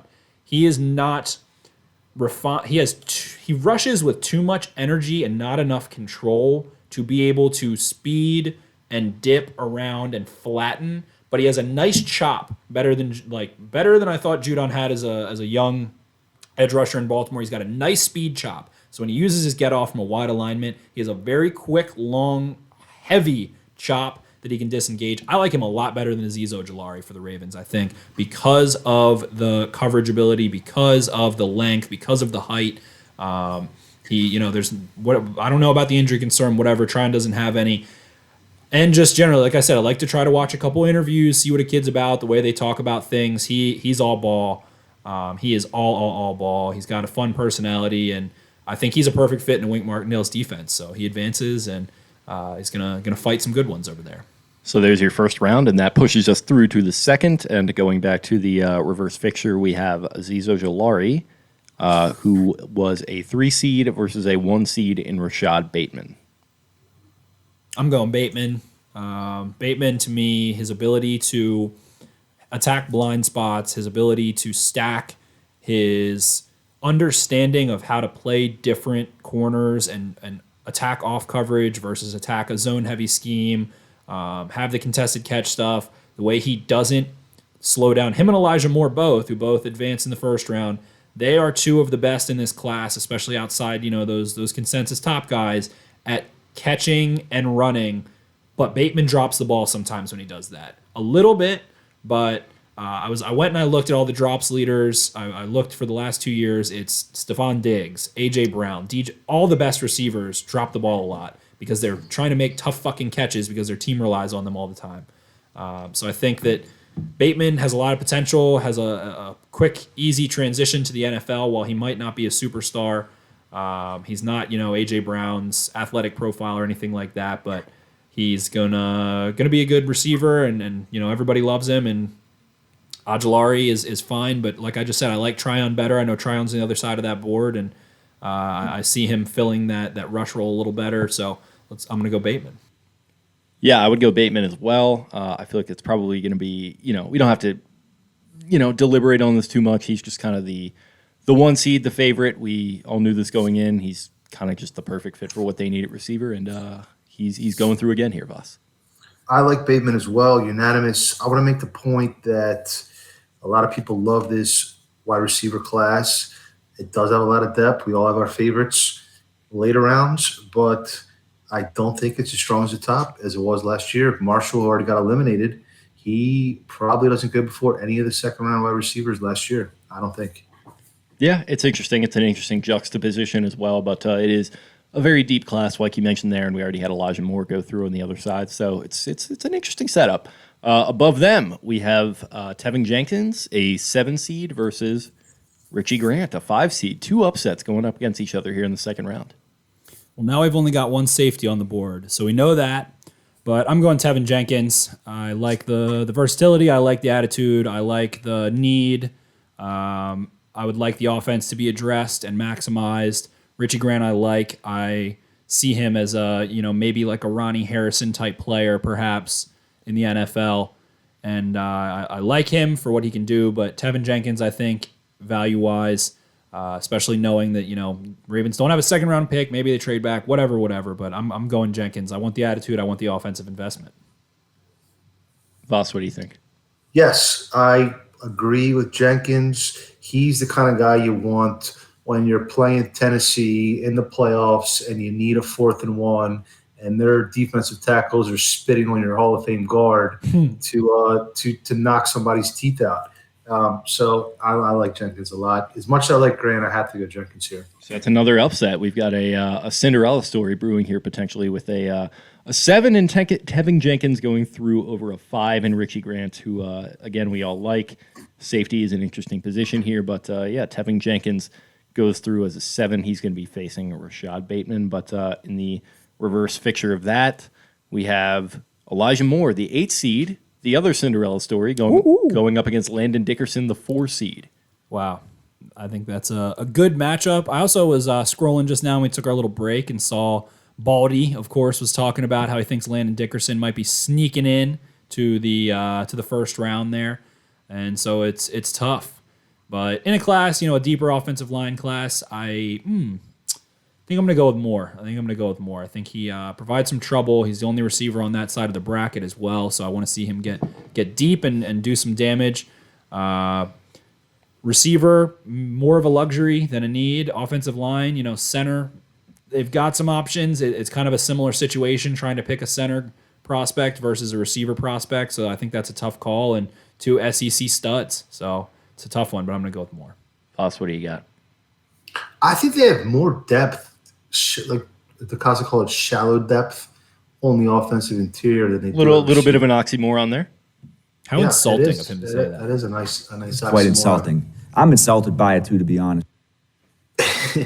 Yeah, big boys don't matter. You can just insult all of them except Orlando Brown, and it's all fine. It's all quite fun and insulting. games. I'm insulted by it too, to be honest.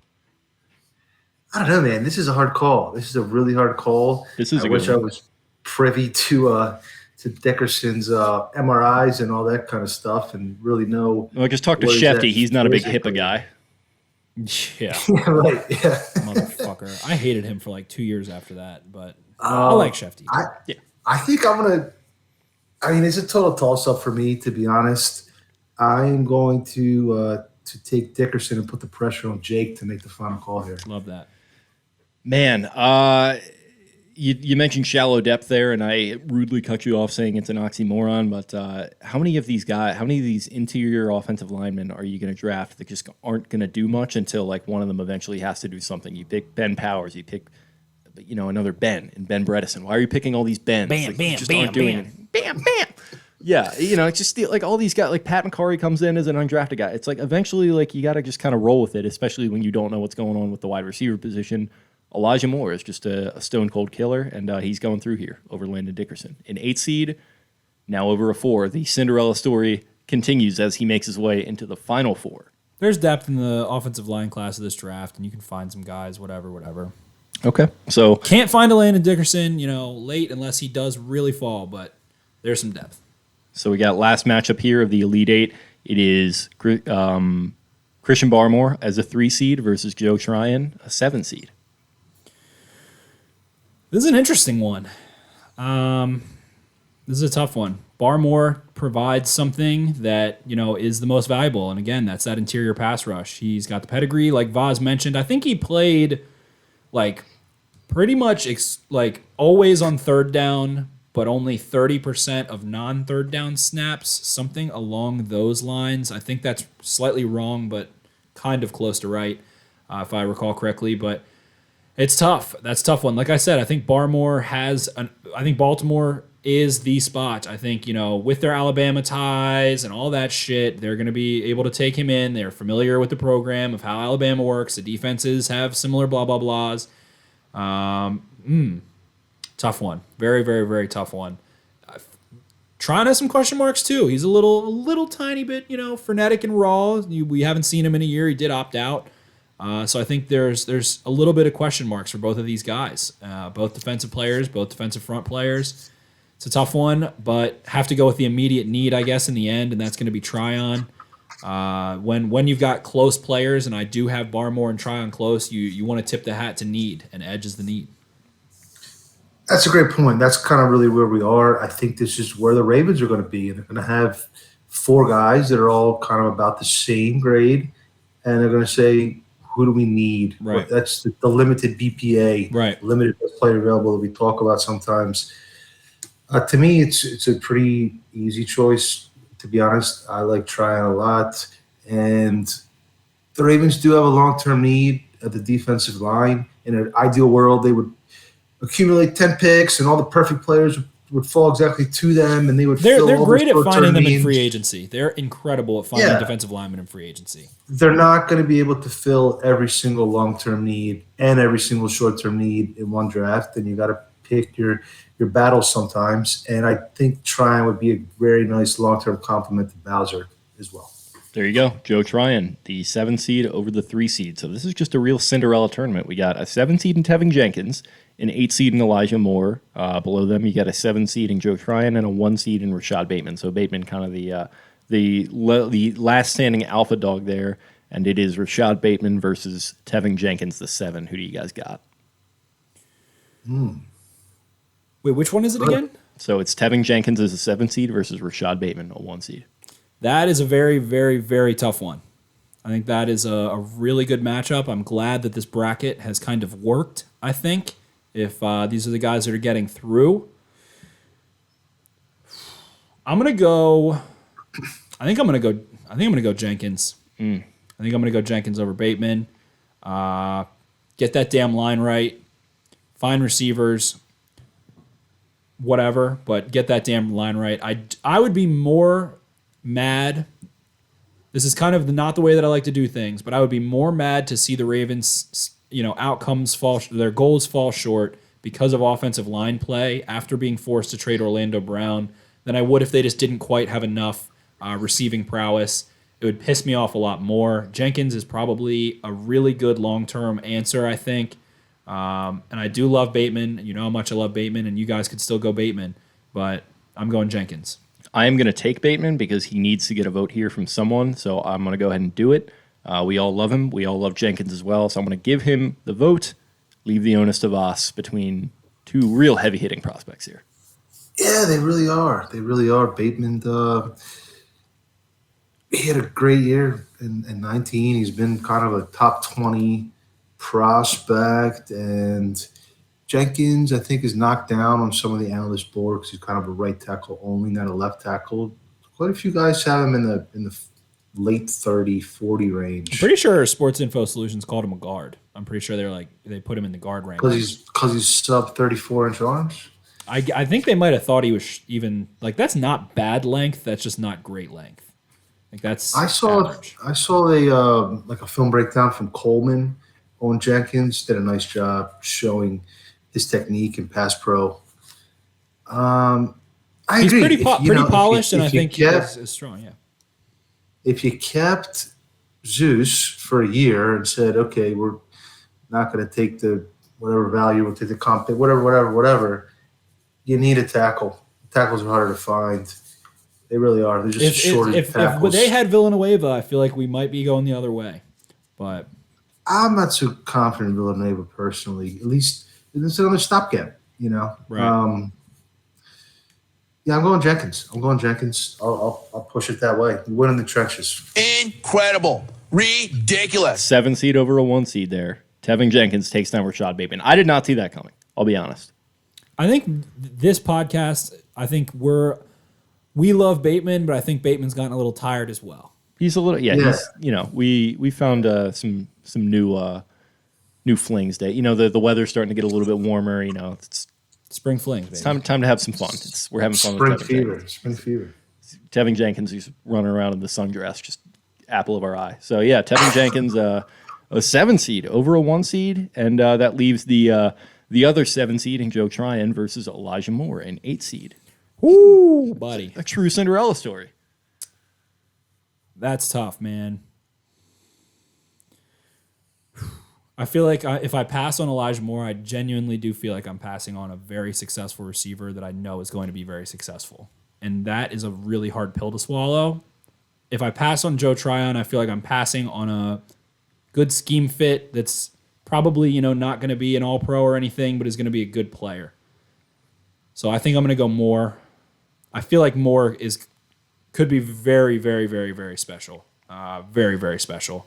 I'm going on potential a little bit more in ways. I don't know. This is a tough one, man. I'm going to go Moore for the sake of the exercise. No, I think Moore is less risky than Tryon, to be honest. I agree. Yes, that's why I say I feel like I'm passing on a sure thing, very good receiver for like a probably realistically starting Tryon. I hype Tryon up. I love him a lot, but I feel like the most likely outcome for him is a solid starter. You know me. When push comes to shove, I like both these players a lot. I'm going to lean positional value. I'm going to lean positional scarcity. It's very hard. There's not a whole lot of Matt Judons that come around every year that you can find in the 5th round as an edge rusher.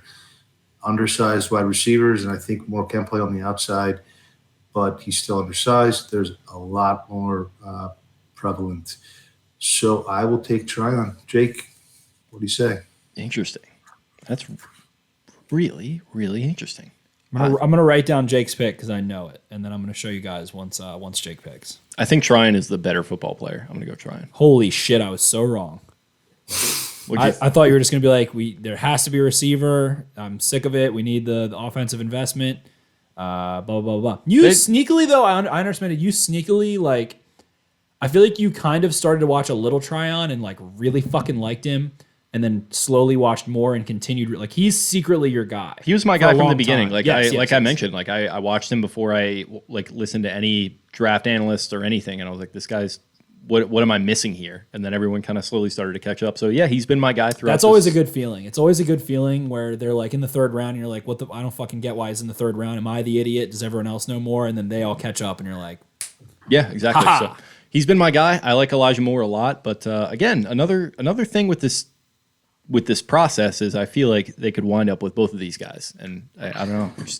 Yeah, that's to me like if you can give me 2 guys, one you get 27, one you get a 31 for this entire draft class. I mean, realistically, obviously, you're not going to get Jamar Chase at 27. I think those are my 2 guys. I really do. I really do think those are my 2 guys. Could be. So Joe Tryon, 7 over an 8, and that puts us in the final countdown here. 2-7. Lucky just left. To decide who's at 27 and who's at 31, really, because we're getting both these guys, right? Yeah, exactly. Right. So lucky lefty, I expect the 2 7 seeds. Teving Jenkins versus Joe Tryon. Voss, why don't you lead us off here? I don't want to lead you off. I have a good lead off. Okay, go ahead. If Joe Tryon is lined up over Tevin Jenkins, who wins? Who wins that game? Let's say Tevin Jenkins goes to Pittsburgh and Joe Tryon is drafted by the Ravens. Who is going to win that over the next 4 years? What's the play? Oh, just over 4 years. I thought you were saying one play. Is it a run or a pass? No. Overall, who is going to be the one who gets the better of the other one over a 4-year period? If those 2 players end up in the AFC North and have to go against each other, try and imagine that. And I think it's Joe Tryon. Yeah, that's That's kind of what the way I'm seeing it, especially like if you reverse the roles and Jenkins is with the Ravens, I could just see him going to the Steelers and just fucking James Harrisoning the shit out of Teving Jenkins. Like, and not that Teving Jenkins would even be a bad player. I could just see that in my head. That's a great point. Ronnie Perkins got in. He pushed Tevin Jenkins shit in a little bit. He was the one who got into Jenkins of everyone, whereas like the one guy who got Joseph Asai was Tevin Jenkins. So I think the bull rush. I think he can get got a little bit. I'm looking at this as like a street the low fight. leverage guys. They're always a little bit tricky. Tryon like, 6'5". I thought he was maybe 6'3.5" on film. No, I'm saying Ronnie Perkins. Right, and that's what I'm saying. Tryon has low leverage. He just doesn't look like he. I didn't think he was 6'5" because he's never standing up straight, which is a really good thing. You always want to be the low man. You always want knee bend and all that good stuff. So exactly, and that means Jenkins might be a little bit high cut. I think he for sure is. He stands up real high. Yeah, he might be a little bit too tall in his stance, and he's not. He's 6'5". You would have thought maybe 6'7". He was a little bit smaller than I think anybody would have thought when he finally got the old measurements in there. That being said, both positions in need. This would also be a really good outcome. Whereas Elijah Moore, Joe Tryon, we were just talking about, Jenkins and Tryon would be a really good outcome. Need wise, skill wise, potential wise, all of those good things, but. In the end, I'm going Tryon because Tryon has those long arms. He has way longer arms than Tevin Jenkins. Well, not way, but he has longer arms than Tevin Jenkins does. I think he's a special player. I don't know. I like Washington Huskies defense. I like the energy that he brings. That's why I love Elijah Molden too. Who's another really great fit in this defense. I think later maybe some safety versatility there too. Who knows? But I like the fit. I like the need, and I like the player. So I think I'm going Joe Tryon. Yeah. Washington is sneaky one of my favorite programs. I'm glad you mentioned that. Gave a voice to it because like they do it. I don't know. Their defense is fucking nuts every year. They are the maybe it's highest just the energy fact defense. that maybe it's just the fact that they also like kind of fly under the radar too with where they are and like some of the other teams that they have in that conference. I don't know. They're the best team on the West Coast. They're the best program on the West Coast. Chris Peterson. Yes. Yeah, like I'm a big fan. Yeah, they give Oregon a lot of trouble lately. Oregon was getting a lot of the Seattle kids for a long time, and they're not anymore at all. Good for them. So I'm going to go Tryon as well. There we have it. The winner of the Beatdown Big Board after, I guess, about 2 months of putting this bad boy together. We have it. And who was Jenkins' last matchup? He went against Richie Grant. Bateman. Or Bateman, yeah, you're right. So 4 players with 2 picks. I mean, I think that is a good way of looking at maybe not putting 2 receivers together, but let's say you pair either one of those receivers with Jenkins or either one of those receivers with Tryon. I think those are pretty ideal outcomes if the Ravens are to pick at 27 and 31 for this exercise. So I think we did really well in this bracket to get to a good point, even if there were upsets and whatever. And I'm sure people will disagree because that's what happens. This is a objective exercise, but I think we did really good. Yeah, to have Tryon, he's a late riser, but all the Ravens fans are like, that's my guy. To just have something a little bit different. And I think there's a realistic chance that he is the pick and the best player available. So, and I think it kind of very well. He opted out too, so it's like he could kind of teams are like, okay, we like this guy, whatever. Maybe he's there in the second round, and the Ravens are like, no, he would have been better. This is the BPA. This is the kid we love. And that would be a very Ravens pick. I like that it happened organically, too. I do kind of feel like with the fan vote, Rashad Bateman's just going to bulldoze his way through it. I thought that might have had a chance of happening tonight, but no, didn't. He got taken down there by Teving Jenkins, I think, worthily, especially with the way that we discussed it. And, Tryon, I don't know. I love him. I've loved him going all the way back a couple months, and I think he'd be a perfect fit. 6'5". Let me get his exact measurables. I think I got it here. Spenny. Give me a second. And I don't have a one shining moment for him, but I do have this. So, shout out to his family. Joe Tryon, shout out to his family. Perfect Ravens. He is, let's see, 6'5", 260, 4.65 40-yard dash, 34-inch arms, 10 and a quarter inch hands, 82 and 3/4 wingspan, and he's 22 years old on the nose. Not too old, not too young. 35-inch vertical, 908 broad. 3 cone was 718, which would be one of the better ones the Ravens have ever drafted. It's under that 7.2 figure that I talked about earlier. Short shuttle was okay. 10-yard split, 164. If you go into the RAS and you switch him between linebacker or defensive end, he has a 9 RAS either way. So I'm pretty sure 77%, I think Math Bomb said, of the last 3 years of all pro players have had a RAS of 9 or better, except for guys that like Chase Young didn't test. So he doesn't count if he would have made it, but he also probably would have had a really high RAS. So I like the marriage of the production that he had in 2019. I like the length that he has. I like the measurables. I like the effort, the hustle, the player, all that good stuff. So I'm very happy with this outcome. I think it was not what we expected at all when we started this. I don't think, Jake was like, I really like this guy. I was like, yeah, I like him too. I'm still working on him. And then Vaz, you started to get really into him like 3 weeks ago, I think. You started being like, wait, I really fucking like this kid too. So it was interesting to see him come through here. And again, that Final Four I'm just really happy with. I thought that was an awesome Final Four. Here's a guy. Yeah, it definitely was. I think the 4 best players for this exercise as things stand. And I think, like I keep hinting at, I feel like they could wind up with more than one of them. Will the Ravens have one of these players that was on this 16-man board? That's my question. I think there's no chance they don't. I could be wrong. They're going to take Onwuzurike or something. Watch. And Najee Harris in the second round. Or no, you're in the second round. No. If they trade back, Vaz, you'd be like, okay, cool. They trade back, and you're like, all right, good. I wanted them to do that, and then boom, Javonte Williams right in your fucking face. If that happens, this is going to be Voss. I can't guarantee that anybody in the world will be alive Sunday.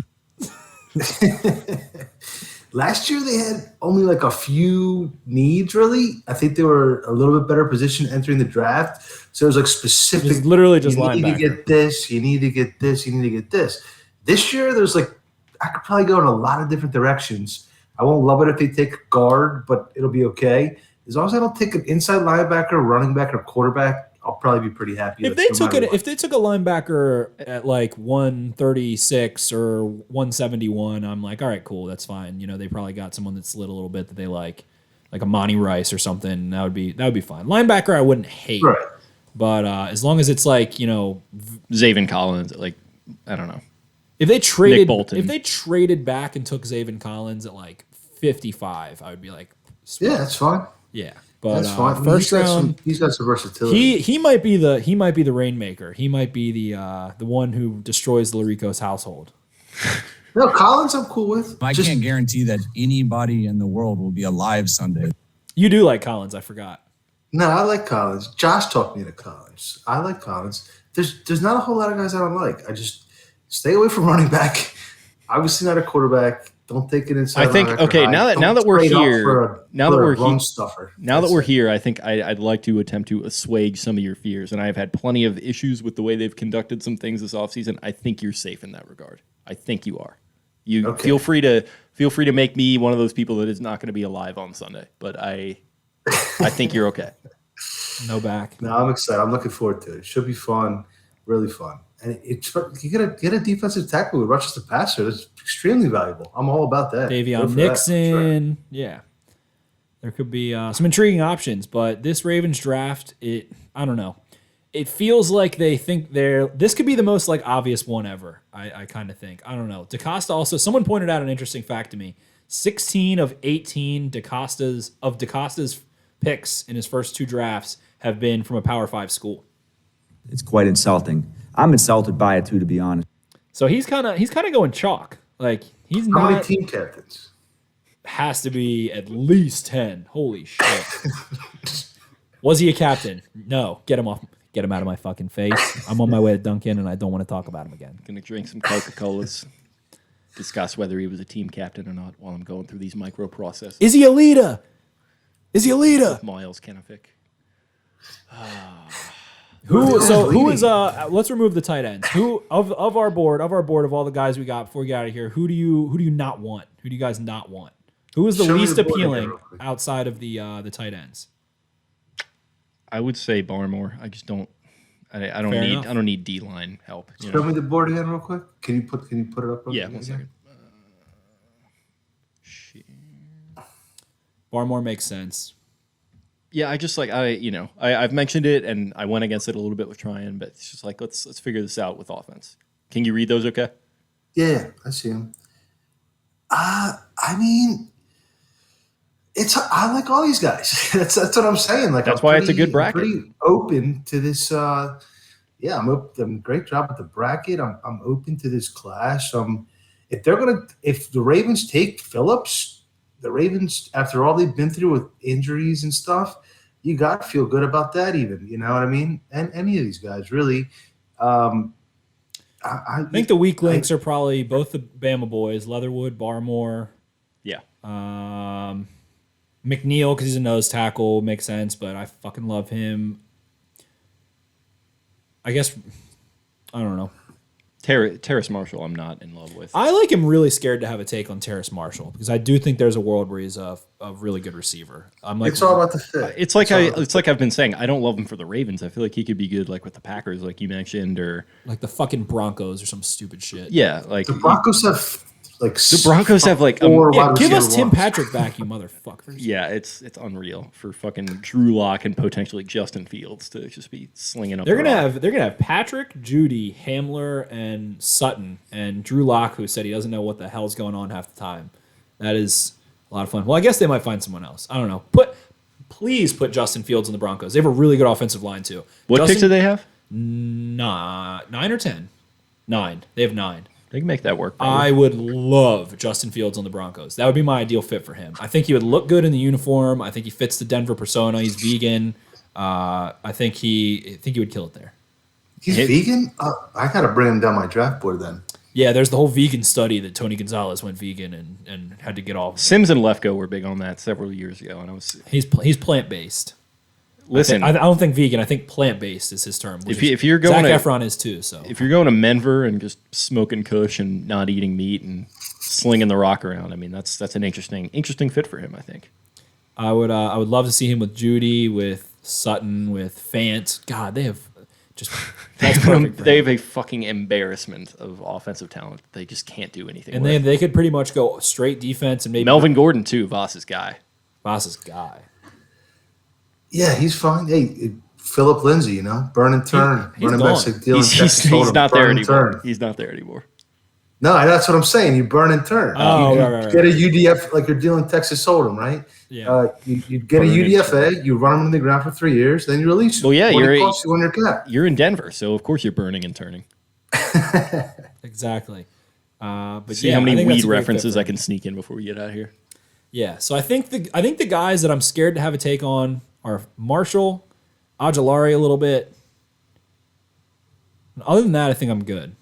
I'm kind of scared of Phillips. That's why I didn't maybe nail that when you threw that one to me. I got to be honest. I heard the hesitation. You're like, shit. He might be an all-pro and he might only play 2 years. I like Brevin Jordan. You excluded the tight ends there. If he falls, you love Brevin Jordan. If he falls, he's one of your guys. If he gets into that kind of end of day 2, like day 3 territory, and you don't know with tight ends, sometimes guys just fall. I feel like he'd be a good fit for our guy Giro. He would, unless Giro's fired after 6 games.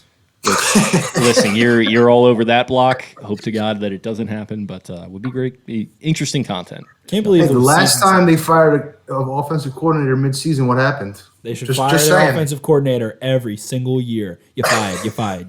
It's like using that tactic, like how Mike McCarthy would always like take over the play calling duties and then give them back and then take them over again. So like there's just never any excuses. He just always had it built in, like and smashing pumpkins, aka watermelons. Yeah. I can't believe he is a head coach right now. That's wild. I always forget that he's there.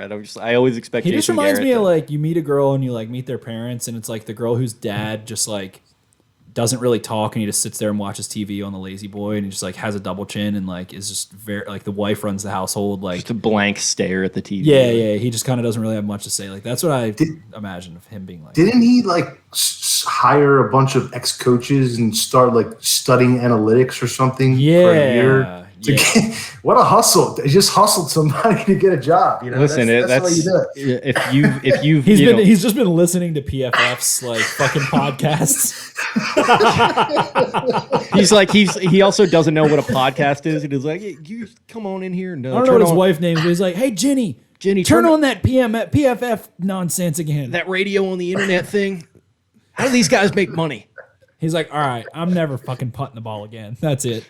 Jerry Jones is just like, sitting in his ivory tower, like, oh yeah, that's really disruptive stuff that he's got going on up there. Yeah, Jerry Jones, like he's not punting much, No, and you know they've been talking about these analytics, and he's really circumcising the mosquito up there. Shakes his whiskey glass, rocking it a little bit. You hear a little clink clink. Just drinking Johnny Walker Blue. With He's like, see, Jason Garrett wasn't with the analytics, and Jason Garrett's like, you're right about that, Gary. He's still in the corner, just like wearing a gimp suit, just like clapping along. Yeah, he's locked in the trunk. All right, Steven, bring out the gimp. All right, this was fun. This was great. This was the Beatdown Big Board. Winner, Joe Tryon. Finalist, Tevin Jenkins. Semifinalists, Elijah Moore and Rashad Bateman, a solid 4. I'm happy with it. I'm happy with the process. Hope you guys enjoyed listening to this episode. Jakey, get us the fuck out of here. I don't know. What should we do for the draft? Should we stream? Oh, we're streaming. I might just come here then. Yeah, you might as well. We can. Right. I could see if I can get that TV going. We have a TV in here that I do not have hooked up to Dish right now, so we're gonna have to figure that out. But we'll definitely. I gave you a TV. Well, yeah, it's that TV, but I don't have it hooked up to. Which, by the way, thank you very much for that. Yeah, no, it's nice. I play video games on it here and there, but I got to get my cable hooked up to it. But we will do that, and I guess we'll just be in here, and I can get us some more comfortable seats and get a Yeti full of beer and just get ready to attack it. Sounds like it'll be a fun time. But yeah, stay tuned for that. Thank you guys for tuning in to this contest. Joe Tryon coming out the winner. Shout out to his family, and shout out to all the families of all the people involved, and to our families. And to your families, the listeners. Really hope you guys enjoyed this whole process. Hope you tolerated us making our way through it. It was, we were flying by the seat of our pants at times, but also having a ton of fun. Kind of getting consistent in-person recording was a ton of fun. Something I hope we can continue moving forward doing here. And yeah, man, it's been it's kind of the end of the offseason. It's been a good offseason. It is. The new league year will be. Never mind. I was stupid. It started a while ago. Well, yeah, it did start, but just in terms of the fan new league year. Plus, I gotta pay for the season tickets and get that shit started. So hopefully, we're able to go see some games at M&T Bank Stadium this year with maybe Joe Tryon and Tevin Jenkins on this team, and get some shit cooking, and eventually get a bunch of the Baltimore Beatdown crew and some listeners together when we can all comfortably go get shit-faced somewhere. When times are more certain. But yeah, Voss, thanks for hopping on with us, bud. I hope you had fun as well. I had a blast. This was excellent, guys. Really appreciate it. Absolutely. Can't wait. What's the Voss, you'll be coming right back on for the post-draft stuff like next week. And we can talk Bart Scott. Can't wait. You know, you can hop on the live stream too if you want. Yeah. I gotta be doing all those editing and instant reactions and all that stuff. But yeah, I'll see if I can for sure. Okay. Thank you for the invite. Yeah, anytime, brother. Well, where can the listeners find you and your stuff? At Vasily's Beatdown is the Twitter handle. You just had a big mock draft. Tell them about that big mock draft too. Just did a nice mock draft. Traded both picks out of the first round and got a bunch of day 2 instant impact guys. I had a lot of fun doing that. Please check it out at Baltimore Beatdown, and really can't wait. I'm most drafts I'm a little bit apprehensive. I'm feeling pretty positive about this. 2 first round picks. I had a nice little preamble about the Ravens way, Jake. I think you would appreciate that. And I'm sometimes get a little bit critical, but I think they're a first-class organization. They do a lot of things right, and we should. It's okay to be critical, but sometimes we have to accept them for who they are and play into that a little bit too. Yeah, I think we've all kind of come to that fulcrum point this offseason as well with some of our frustrations that we had. I think we're all kind of in lockstep at this point as to what we want to see happen. So whether it does or doesn't, we will certainly find out. But it's going to be fun to watch. And like we mentioned, I think what we're going to do is do a nice long kind of preview pod on Wednesday night. If you want to join that, you're more than welcome. Just breaking it down and having an episode out on Thursday, and maybe kind of looking at the fan bracket that we put out as well that's going on Twitter. But yeah, until then, you'll have that episode. We'll be streaming. So, we'll talk to you then. And in the meantime, follow us on Twitter. You can follow the show at Podcast Beatdown. Follow me at Jake Luke. That's LOUQUE. Spencer is at Ravens 4 Dummies. That's the number 4 in the middle there. And also go ahead and subscribe to us wherever you're getting your pods. If you're on iTunes, leave us a 5-star rating and a review. And, nothing else to say, but talk to you guys then. See ya. Arrivederci.